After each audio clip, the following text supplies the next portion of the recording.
আসসালামু আলাইকুম প্রিয় বন্ধুরা, আজকে আলোচনা করব কিভাবে অন্যের মোবাইল থেকে ওয়াইফাই পাসওয়ার্ড আপনার মোবাইলে কানেক্ট করবেন। চলুন তাহলে দেখে আসি। সর্বপ্রথম আপনার যে কাজটি করতে হবে, মোবাইলটি উপরে স্ক্রিন নিচের দিকে টেনে ওয়াইফাই যে জায়গাটিতে কানেক্ট পায় সেই জায়গাটিতে টিপ দিয়ে ধরবেন।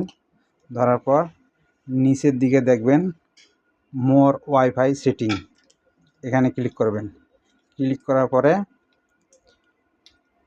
আপনার যে ওয়াইফাইটি কানেক্ট আছে সেই ওয়াইফাইটিতে ক্লিক করবেন। তারপর দেখতে পাবেন ডান পাশে শেয়ার অপশনটিতে ক্লিক করবেন। ক্লিক করার পর আপনার পাসওয়ার্ড চাবে, পাসওয়ার্ডটি দিয়ে দেবেন। দেওয়ার পরে আপনার দেখবেন যে একটি বারকোড দেখা যাচ্ছে। এই বারকোডটি আপনি অন্য মোবাইলে স্ক্যানিং করলে আপনার ওয়াইফাইটি কানেক্ট হয়ে যাবে। ধন্যবাদ। ভিডিওটি ভালো লাগলে অবশ্যই লাইক এবং সাবস্ক্রাইব করে পাশে থাকবেন।